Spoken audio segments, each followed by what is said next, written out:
I just wanted to show you a quick game that we've been playing at home with the children. It's called Sentence Scramble, and it just helps develop sentence work. We started off very simple, using a simple sentence, and then worked our way up a little bit to make it a bit more complicated so that you can do it at different levels. We're going to show you sort of the middle level that we did, and then I'll tell you a little bit how you can maybe make it a bit easier, a bit more complicated for younger children or older children.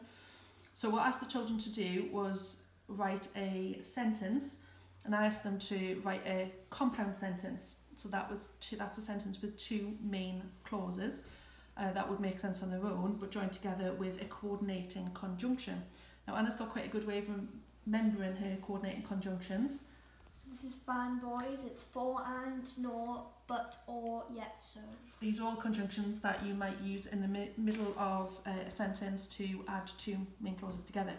So everybody wrote down their own compound sentence using one of those conjunctions in the middle, and then we cut the words up into small bits.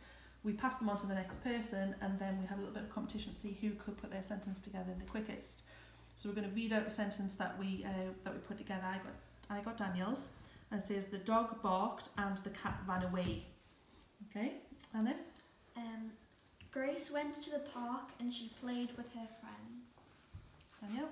Mia walked by the shops and she Sorry, start again. Mia?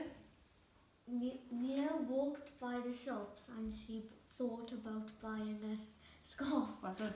Okay, and we talked about where the coordinating conjunction was and if it's possible to change around the main clauses so that still makes sense. So could I say the cat ran away and the dog barked, and would it still make sense? Yes. Yeah, it would. Okay.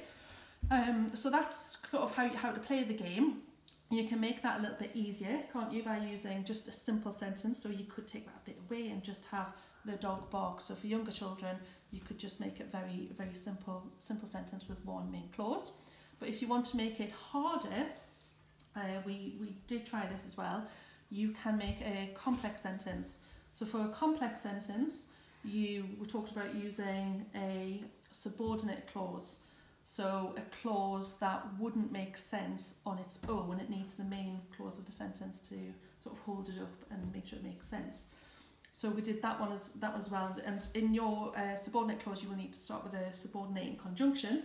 So Anna's tip to remember your subordinating conjunctions Is I saw a wabab, is if, since, as, when, although, whilst, after, because, until, before. So we talked about this maybe possibly going at the beginning of your sentence, might be able to go to the part of your sentence, we'll have a look at that later, and then putting your main clause after it. So we did that, and just as a quick example, and I'll read the sentence out that she came up with. Since she broke her leg, Natalie could not walk without her crutches. So that was her subordinate clause at the beginning and her main clause after that, okay?